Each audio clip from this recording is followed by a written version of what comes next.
এ যেন স্বর্গের রাজ্যে বেগুনি রঙের ফুলের সমারোহ। ফুলে ফুলে ছেয়ে গেছে চারিদিক। বাগানের মোহনীয় পরিবেশ ঘুরে দেখতে ব্যস্ত দর্শনার্থীরা। এমন চিত্রের দেখা মিলল রাশিয়ার রাজধানী মস্কোর লাইলাক গার্ডেনে।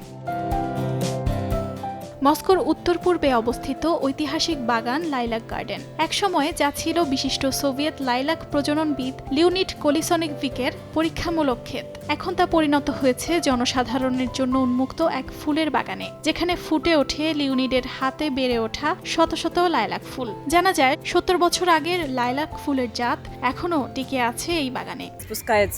লাইলাকগুলো সুন্দরভাবে ফুটে উঠেছে। বেশ কয়েক বছর ধরে আমরা এখানে আসছি, এই সুবাস এবং অবিশ্বাস্য সৌন্দর্য উপভোগ করছি।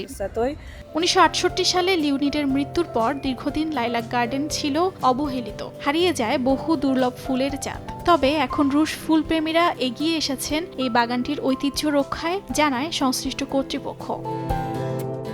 অর্জিতা শেহজিন, সময় সংবাদ।